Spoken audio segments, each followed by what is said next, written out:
同樣嘅退休金，喺香港就掹掹緊，喺呢度就可以使到咁瀟灑。香港始終地方有限嚇，但係如果你唔好講個全國啊，你就算廣東省，你都有排灣。所以我上一次就即刻買部車噶啦，之後揸車周圍去有溫泉啊，一樣嗰啲睇中咗呢度幾樣嘢。頭先話醫療啦，第二樣就呢度活動好多，游水啊、健身啊、打乒乓球啊、桌球啊，即係唱歌跳舞啊、畫畫寫字啊嗰啲都有好多活動係免費嘅。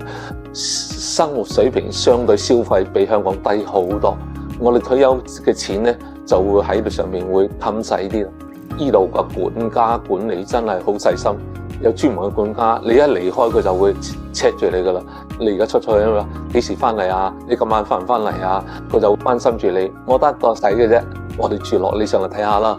咁到時我哋真係入咗嚟，佢即刻上嚟睇，睇完佢就安心，即係話係咁嘅環境住，所以佢就放心。